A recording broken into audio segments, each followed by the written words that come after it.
What are your thoughts on what your drivers were saying about how this track drives now?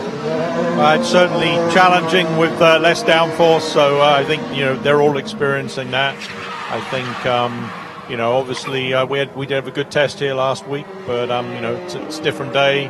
They've done some track repairs since we were last here, so just getting a feel for it, and certainly say right now a little bit less grip than when we were here testing last time. Let's head back upstairs real quick. An incident on the racetrack. Yep, we'll point it out quickly. The 4 car, that's Matheus Leist. Anders, describe what happened. And that's just that typical little bit of a wobble in the middle of 1 and 2, and you try and catch it, but by the time you do that, it's a bit of a pendulum effect, and the rear just swings around. So it was a great attempt to try and save it as he exited turn 2 there, Matheus Leist, but couldn't quite hang on to it. And very, very easy to happen here at Iowa Speedway. So caution on the course, the 1-car incident involving Matheus Leist. We want to put a period on the conversation with Rob Edwards. Back to Rob Howden. Yeah, of course, all the cars marked back here onto pit lane. Now, Rob, one more kind of question, just to kind of set up our listeners. What is the approach to this particular session? It's kind of an interesting day. We have practice and then, of course, qualifying, and then following up with practice again. What is your set plan for the team here for this session, and is it all about just finding out the qualifying trim?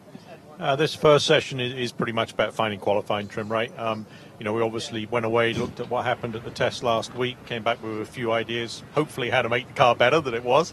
We'll very much focus on qualifying this first session. Obviously, then we'll go into qualifying in the middle of the day, and then in the evening session or the late afternoon session, then that's really when we'll work on race setups more.